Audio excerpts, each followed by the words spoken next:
Hey everyone, so today Miss Metcalfe and I are going to be doing a bit of a physical workshop. So we are going to be looking specifically at the Commedia dell'Arte character of Pantalone, which is really fun.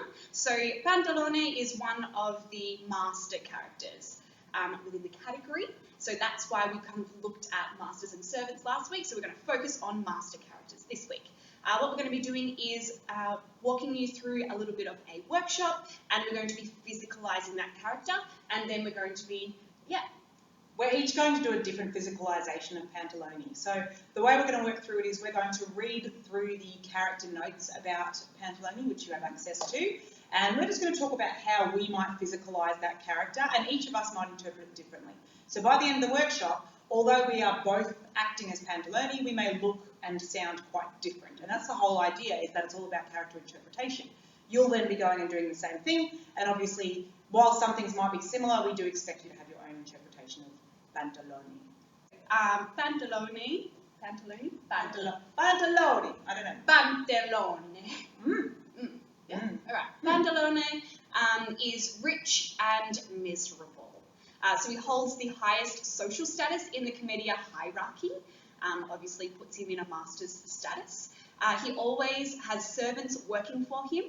Pantalone is deathly afraid of losing his money, which in turn would cause him to lose his place in society. So very money hungry, always looking to make money, steal money, whatever way possible, and very protective of his money. And perhaps because of that, he is miserly. He has absolutely no joy in his life because his entire life is dictated by how he feels about the amount of money he has, and that nothing else matters. So I don't think he would pay any attention to anything else around him if it didn't involve money.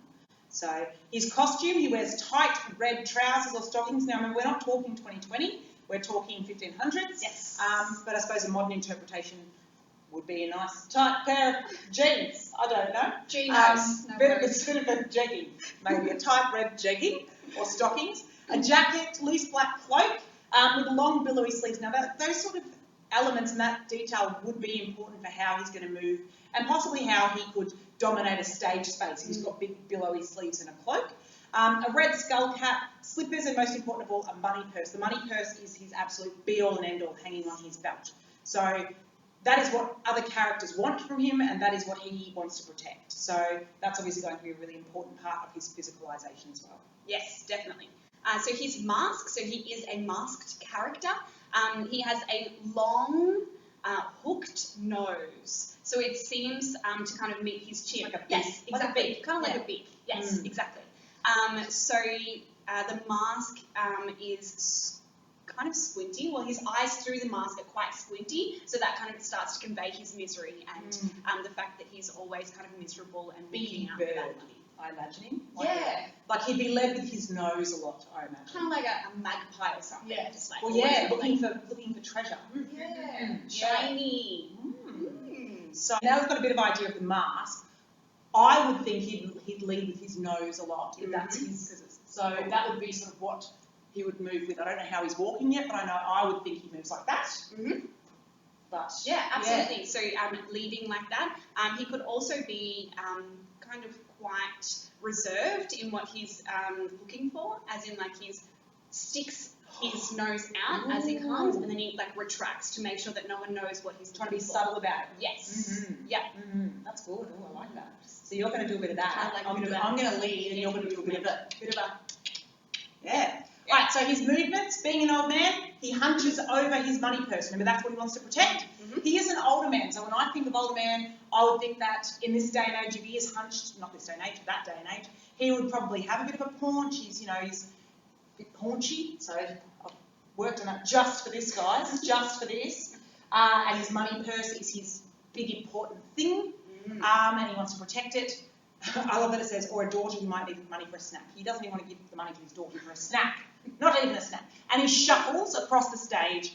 Motion of his legs very limited. Knees are bent. Pelvis open, spreading legs. Now, how would you interpret that? Yeah, absolutely. So kind of a wider stance, and then I would sit into it. So in terms of breath, like really breathe into that. and then a shorter kind of like span, I guess, when we're walking. Our gait quite limited, kind of more side to side as I go across and scan the room. That's it. Yeah. See, you're doing it with your head jerk as well. That adds a really. So I would interpret it as having my knees bent, but my pelvis. I would have my pelvis forward, but actually be sitting parallel and holding onto the purse and shuffling quite quickly like this. So a little bit different than how you're doing it. Just trying to quickly get around and keeping that kind of that same. What's the word I'm looking for? No, proximity, level. So I just realised this will be the first time they've seen us working together. Yeah. And then, hey guys. Hey. So now we've both got an idea of how we want them to move. Yep. Moving around. So.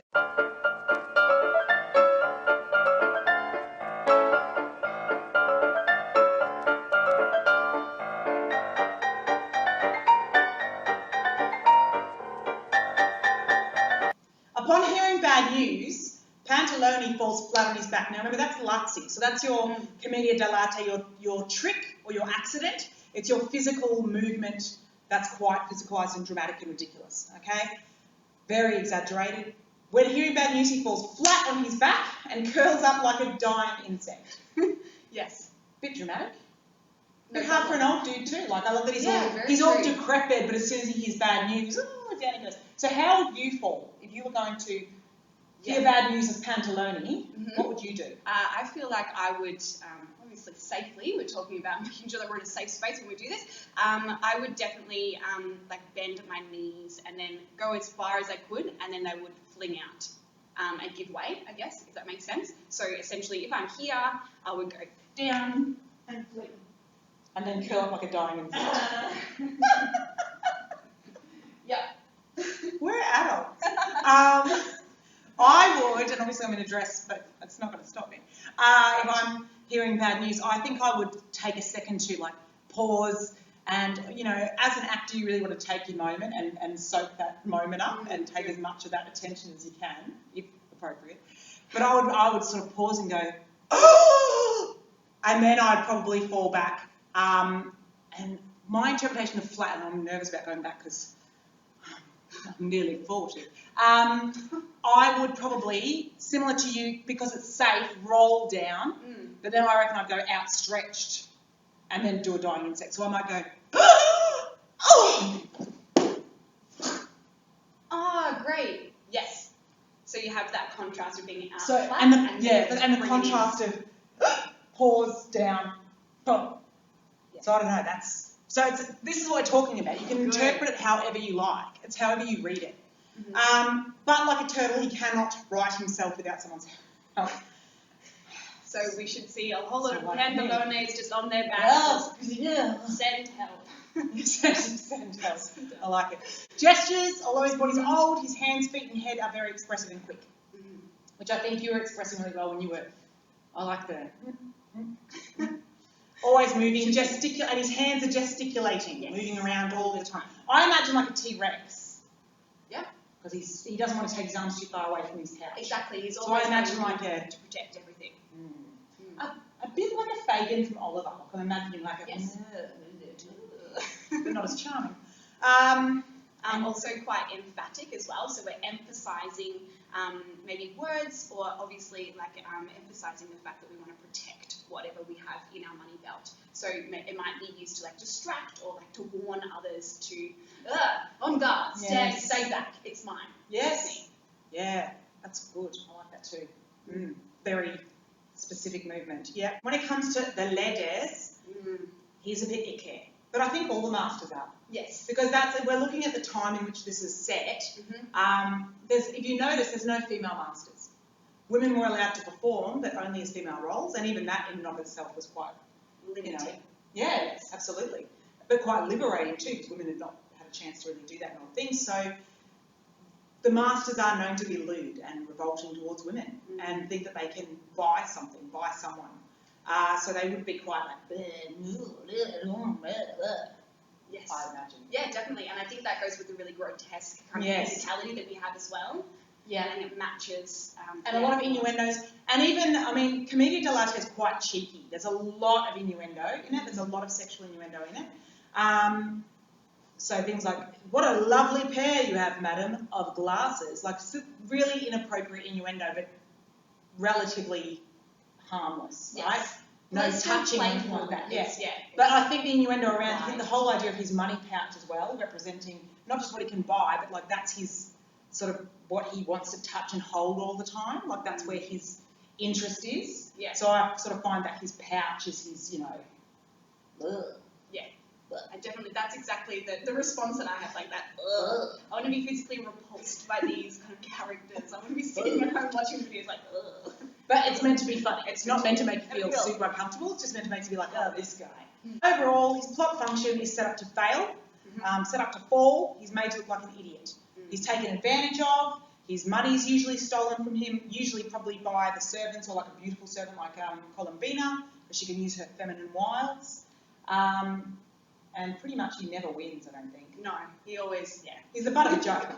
The servants are generally the winners in Commedia, I think. Yeah. The hierarchy means that the masters still have the money, but the servants kind of, they win the battle, they just lose the war. Yeah.